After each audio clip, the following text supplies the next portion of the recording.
told, I was at Costco the other day. I was at Costco, I was checking out, it was like, beep. And I was like talking to the guy, I'm like, hey, yeah, this Delta variant, yikes. Beep. And he was like, yeah. And I'm like, I'm so glad that I have the vaccine. Beep. And he's like, well, I don't have the vaccine. He's like, eh.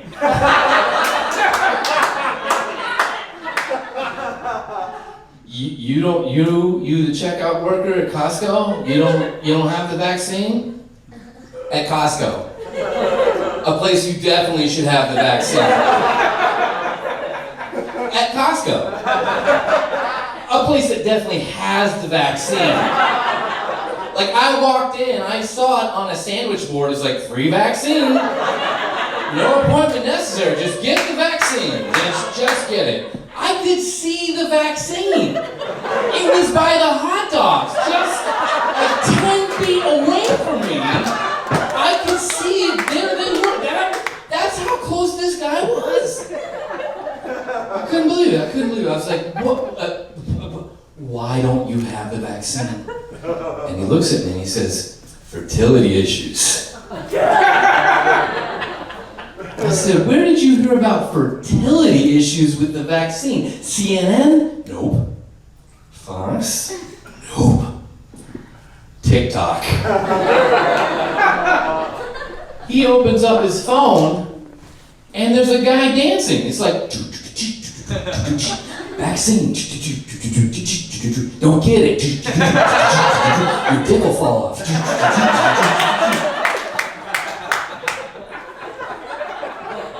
That was the TikTok. And then the guy did the dance.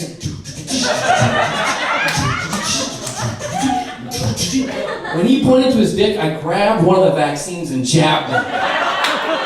51%. We're on our way to herd immunity, everyone. Doing my parts. Whatever I can. My goodness. Oh, it's been a crazy time though, right?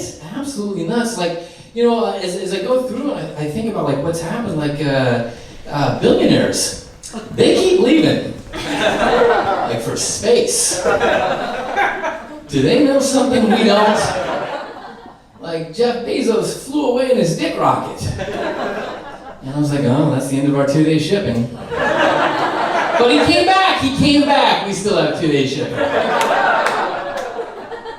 But like, you gotta be careful, because like, man, that is nutty stuff, flying through the air into space, a place that doesn't want you. Like, you know, I think about it like when we look back on our experience with COVID, it's gonna be nuts, because like, if you weren't here, like if you were a child, like a baby, and you're like, what was it like, Grandpa? What was COVID like?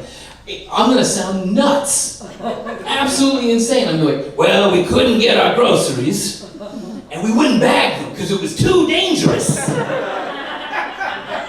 if you saw a person across the side of the street, you'd cross too because it was too dangerous. You're like, well, we could go outside, but you couldn't work out because it was too dangerous. Like, I sound like a crazy paranoid person. Absolutely nuts. But like the other part's like, if you had historically say like what we went through, I mean, it's absolutely insane. I'm like, Grandpa, what else happened? Well, Gal Gadot sang us a song. That was day 3. Imagine all the people. You're real, this is great. I'm very thankful to have real people risking their lives to hear my comedy. I mean, we finally have maskless comedy. Like, for me, it's maskless. For me, and a couple of you, but you know, for the most part, it's good to go. But like, you know, like that's the sad part. The sad part is that I learned a lesson during COVID, and like that was the truth of the matter is like if you had money, if you were rich, like COVID didn't kill you. This was really a story of the haves and the have-nots. Like that's where I got to get serious for a moment. You're like, COVID doesn't kill rich people. Little planes kill rich people. Constantly. They're always getting into little planes, and those planes are going up and then right back down. It's the worst thing you can do if you're a rich person is being a little plane. It's constant.